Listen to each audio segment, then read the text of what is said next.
Hi, I'm Kristyn Burtt for Red Carpet Report. Today we're on the set of ABC's Mistresses, where we're getting an insider's look into season 4. All right, well, welcome back to LA. How does it feel shooting back in California this season? Ooh, it's good stuff. It's good stuff. Although I keep saying everybody bagged on Vancouver, but Vancouver's pretty beautiful, so I was happy either way. But I think there's just something really lovely about shooting a show that's based in LA, actually in LA, the weather you can't beat, but it's been good. It's been good to be home. Yeah, you didn't have to come to Vancouver. No. But we would have loved to have you there. So LA's all good for you, no matter what. Well, let's talk about this season. Kind of has a little bit of a different feel, sort of coming back, shifting of characters again for season 4. What does that mean for Joss? Well, Joss was left in a pretty big cliffhanger, so that we kind of need to wrap that up. There would be some we should maybe answer some questions there. No big deal. Just leave it hanging. We come back ultimately a year later.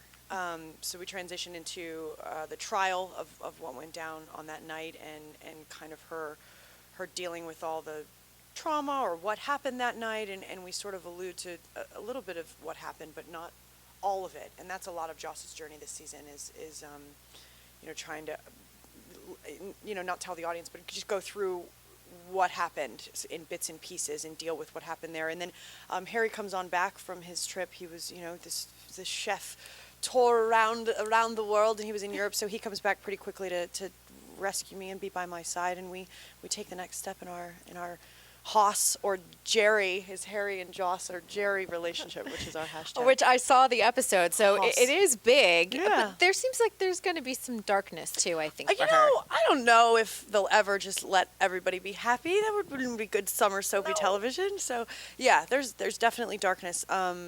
Joss has some stuff this season for sure, just from, I think that changes a person, being held at gunpoint and then what happens, the trauma there. So it is a little bit dark.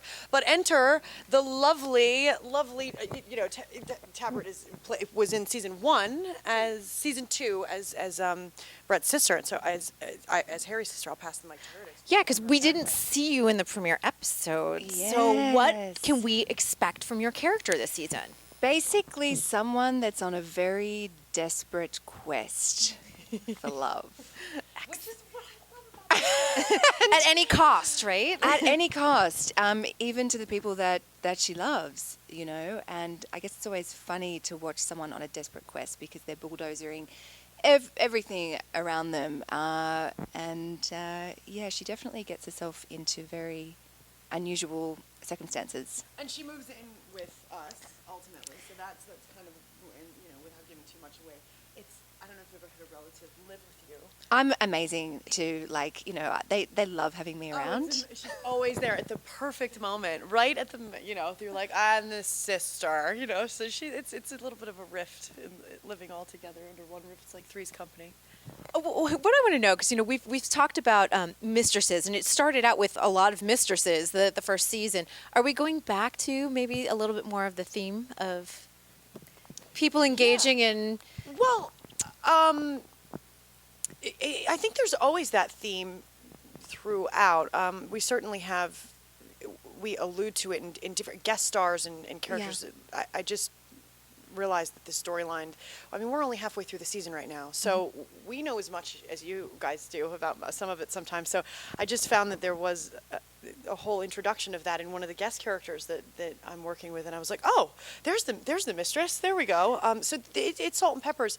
I'm trying to think if if anybody's specifically a mistress. We have a lot of pairings, obviously. I don't know if we have any.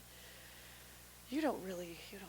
Not yet. I don't want to give too much away. I don't want to give too much away, so I'm biting my tongue. Yeah. Well, it gets complicated. It does get complicated. Well, this is what I was thinking about. Being a mistress is a complicated thing. There's a lot of judgment behind it. We're in an age of like Beyonce and like Lemonade and side chicks. Mm-hmm. How do you, when you're portraying a mistress or you're portraying someone with a darker storyline, how do you make them appear a little bit sympathetic so that you kind of understand their side? Well, I can only answer this from, that's ultimately was kind of my character tapped at the beginning. It was like, oh, she's the free spirit. She's the one that, and at the beginning, that was my biggest plight was how do you make a character that's sleeping with married men, quote unquote, likable? And ultimately, because this show was a BBC-based show, and we got kind of given the title, I think there could have been some other titles that would have worked. Everyone just assumes that it's all about mistresses and women sleeping around.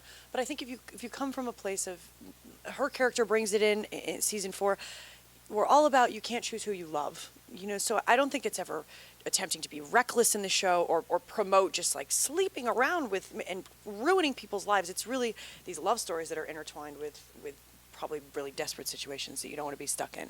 Yeah, definitely. And, they're all sort of universal themes, like no one's out to kind of hurt anybody. And it's, because there's so much truth in everyone's mission, I think that's what kind of makes it, understandable and relatable and likable. Oh, I love that.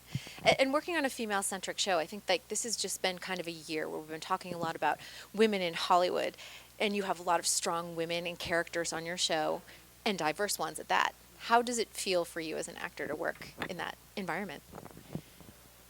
To be in Hollywood and to be working on a show where it's it's diverse and it's female-centric instead of we've been talking about how women are trying really hard to find their place in this entertainment business. Yeah, well, I mean, I feel like there's been a huge shift actually, where there are a lot of really strong female leads, on shows, and there's definitely a shift that has happened, and I'm pretty glad at the age that I am to be part of that shift.